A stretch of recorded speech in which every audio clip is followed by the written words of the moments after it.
who is Alina. She's a singer in the 80s na nakilala sa kanyang song na mga gaano kalaki or something like that. Mga novelty songs, no? Nauso kasi in that time mga sexy novelty songs. Tapos, finally, in the late 90s, no? Nagsettle sila as partners, no? In 1998, if I'm not mistaken, with the original kilabot ng mga kolehiyala. Ang sikat na singer na napasikat ng mga awiting kay ganda ng ating musika, nakapagtataka, tag-araw. Ito mahal natin si Haji Alejandro. They lived together for 27 years. Tagal. 27 long years of full of happiness and bliss, you know. At saka si Alina, parang almost retired from her singing career. Almost, because the time that she met Haji at saka naging couple sila. Kumbaga, parang ando na lang siya for Haji.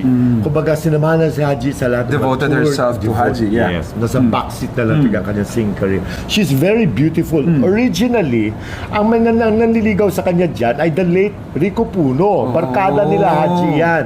Sila Ray Valera, sino pa bang, Marco Sison, grupo nila, at saka si Haji Alejandro.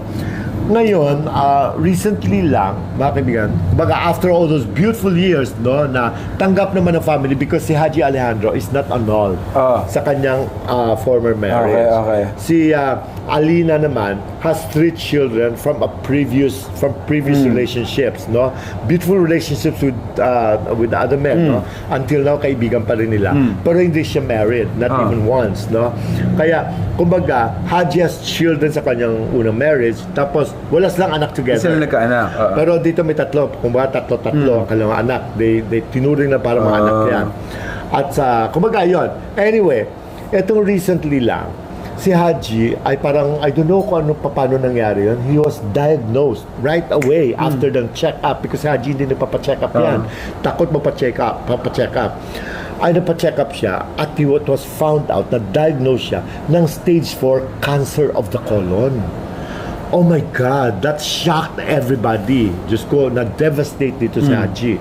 Kaya na-ICU ito sa Medical City, okay? Matagal din. Nag-suffer, ganyan. So hanggang sa, kumbaga, nag-ano talaga siya, kumbaga, akala nga nila mawawala na si Haji. Kumbaga nawalan siya talaga ng strength. He became so weak na parang wala na yata mga muscles sa katawan niya. Kumbaga until naayos naman, okay, that he became okay. Tapos, ang dream na nila was mailipat sila sa regular room. That only means na okay na, di ba?